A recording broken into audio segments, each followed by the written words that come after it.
And the next thing I know, my chance with her is blown, well, my mouth gets carried away. I'm tongue-tied, tongue-tied, tongue-tied, tongue-tied. So, should you seek out a woman on social media to ask her out if you've already met her in person but forgot to ask for her contact info, or were in a situation where you didn't feel it was appropriate to ask her for her number? I recently got a question from a guy that I did a coaching call with, and he sent me a follow-up question asking me just a random question about a woman that he recently met in a work situation, and he got her name but didn't get her number and is wondering if he should seek her out on social media to ask her out. And so I'm going to answer this question. As always, guys, this show is about you. So if you have a question you want me to answer on one of these shows, you can write to me at HarryWilmington@gmail.com. You can also go to my website, introvertdatingsuccess.com, to sign up for one-on-one coaching, as well as to check out some of my various products and programs. So let's get into this guy's question, because I think it's quite interesting of a situation. He says, I have a dating question for you regarding a situation I ran into last night at work. So here's the situation. 2 girls came in for dinner last night and sat at the bar. They skipped yoga for a girls' night on Valentine's Day. I recognized one of the girls who had come in previously. I made a comment about noticing her in the restaurant before, and she said, I can't believe you remember me. I'm flattered. So already, just the fact that she responded like this is flirty banter. This is an indicator that what you said to her was in fact not creepy. The fact that you noticed that you saw her again and her response was, I'm flattered by that, was a very good sign. Continuing, he says, she proceeded to tell me that she's come in with first dates before, and that, I'll say the restaurant that he works at is where all of her dates go to die, and she never has luck with guys. I conversed with the 2 of them a bit throughout the night when I had a moment to spare. And I worked as a bar back, so I know that the bar can get very, very busy to where, you might have like 5 seconds to say something to somebody before you got to move on to somebody else to get their drink order or food order. He says, before she left, she introduced herself and said, my name is Megan, by the way. She definitely gave off major flirting vibes, but it was super busy behind the bar and I was working, so I couldn't ask for her number. Well, I want to stop you there. In life, we always have choices to make and options to take. And you're saying you couldn't ask for the number. The reality is you could have. If you were able to fit in times where you could talk to her and banter a little bit, one of those times could have been used to ask for the number. Now, what you really should have said is, I didn't feel comfortable asking for her number in front of her friend and in front of other people at the bar where there's a risk of me getting rejected. That's really what's going on here. But you could have, in fact, asked for the number. I get why you didn't, but I'm just saying that's a choice that you made. You could have made a choice to ask if you wanted to. Anyway, he says, I did get her last name from the receipt though.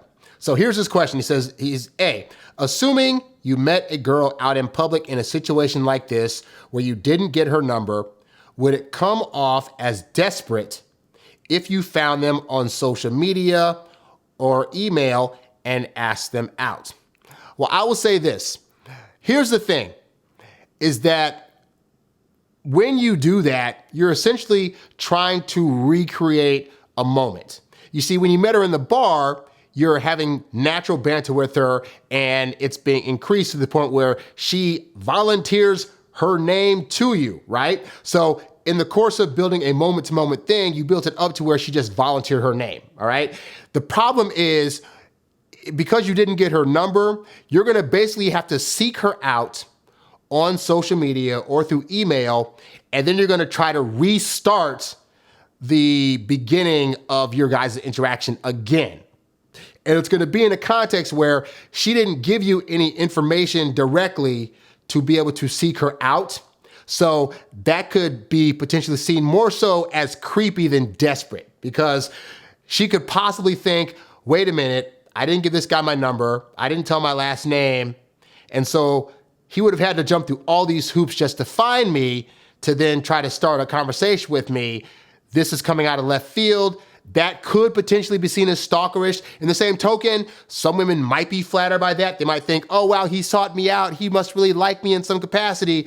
But I find that this is why you need to start really recognizing when you're in a moment where momentum is building and know how to capitalize off that particular moment. So if you had any kind of attraction to this woman, there should have been a point in the night where either A, you asked for her number, or B, you gave her your number. Very easy. Let's say if you were behind the bar, if she was one of your customers, then as you were handing her the receipt, you could slide in there, oh, by the way, like a little note that says, hey, if interested, here's my info. And give her your information.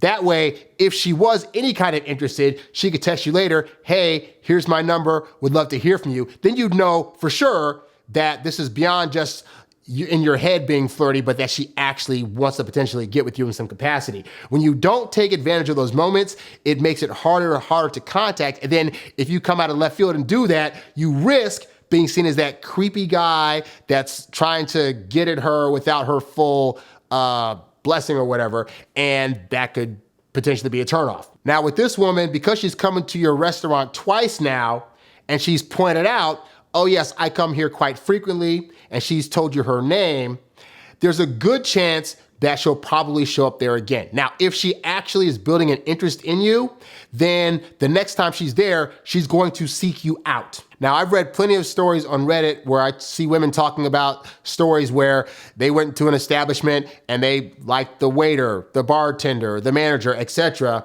and they made it a point to go back there and in hopes of seeing that person and letting them know and trying to hint to them that they're interested, all right? So I would say this, you would err better on the side of, well, I'll get into a second question, which is, how would you approach a scenario like this? Do I just wait for whenever she comes back in?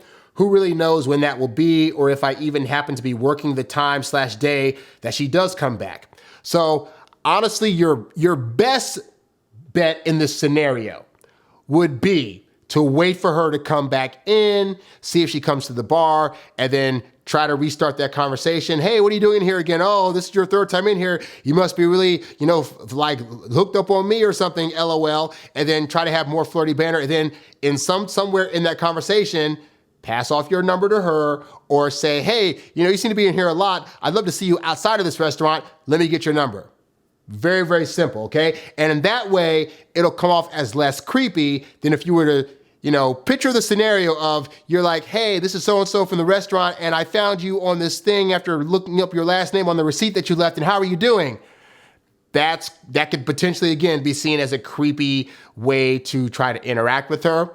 And early on in the dating process, you're trying to do things that are going to minimize the level of creepiness and weirdness that she's going to be feeling from you. So doing something like that, it's not that it can't work. It's just that the probability of you being seen as a creepy guy in this situation is potentially high. And I don't want you to potentially risk chasing this woman away if in fact she would have been attracted to you had you not done the creepy behavior, all right? So unfortunately, because you didn't capitalize on that moment, your best bet is going to be to either A, wait for her to come into the place that you work again, or potentially if you happen to walk by the yoga studio and she happens to see you, she might run out and say, hey, what's up, so-and-so, or you might walk by there and catch her at a time as she's coming out or into the yoga situation. So those are the best bets, but I would err against not trying to just seek her out on social media and then start a conversation and whatnot. Like, again, you could try that, but that's not the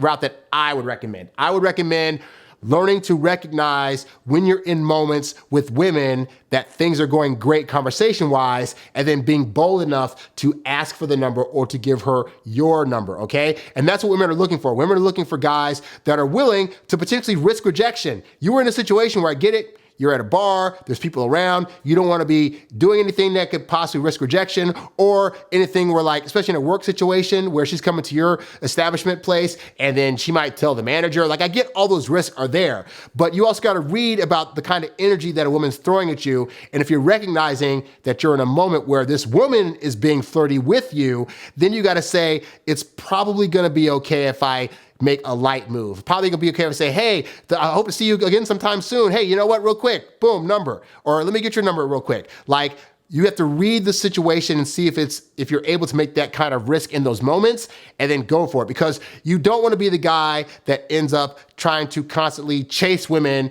that you initially met but didn't take advantage of the situation to do what you had to do to make sure you guys stayed in contact. And I've been that guy. I've been that guy that, like, I go to a party, meet up with a girl, having a good time, and then I leave, and then I'm trying to backpedal later to be like, oh, by the way, in case you didn't know, that time that I met you, I was actually interested, and now it looks like weird because, like, that moment's now past. So recognize moments, learn to capitalize. Hopefully, Guy, this helps you out. For the rest of you guys, if you have a situation you're going through, write to me at HarryWilmington@gmail.com or leave it in the comments down below. I very often make videos based on comments that I get from you guys, so that's another way to do that. Also, if I'm getting a lot of messages in now, so I typically do like one of these a day. If you have a more urgent situation, you can go to introvertdatingsuccess.com and sign up for one-on-one coaching, and I'll be happy to assist you in your situation, all right? Thank you guys so much for watching. I'm Harry Wilmington, and I'll catch you guys on the next episode. I'm out. Peace. When I see a hot